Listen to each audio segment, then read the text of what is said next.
কখনো কি এমন হয়েছে অচেনা কোনো মানুষ বা অজানা কোনো জায়গা হঠাৎ করে খুব চেনা মনে হলো, যেন আগের কোনো জন্মে আপনি সেখানেই ছিলেন?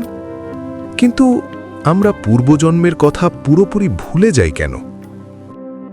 একবার ভাবুন তো, যদি আগের 10টা জন্মের সব দুঃখ, রাগ আর হারানোর কষ্ট আজও আপনার মনে তাজা থাকত, এই জীবনে কি শান্তিতে বাঁচতে পারতেন?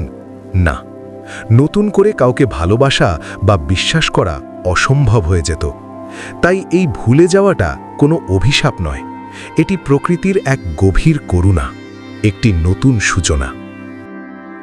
সনাতন দর্শন বলে, জন্মের ঠিক মুহূর্তে মায়া নামের এক মহাজাগতিক শক্তি আমাদের পুরনো স্মৃতি ঢেকে দেয়। কেন? যাতে আমরা আমাদের বর্তমান জীবনের উদ্দেশ্য বা প্রারব্ধ কর্ম কোনো পিছুটান ছাড়াই পূরণ করতে পারি। পুরনো অধ্যায় বন্ধ না হলে নতুন অধ্যায় শুরু হবে কি করে? আত্মা শুধু আগের জন্মের শিক্ষাটুকু সাথে নিয়ে চলে, স্মৃতি নয়। আপনার কি কখনো এমন কোনো চেনা অনুভূতি হয়েছে? কমেন্টে জানান। আর মহাজাগতিক রহস্য জানতে পালস অফ লাইফ 33 সাবস্ক্রাইব করুন।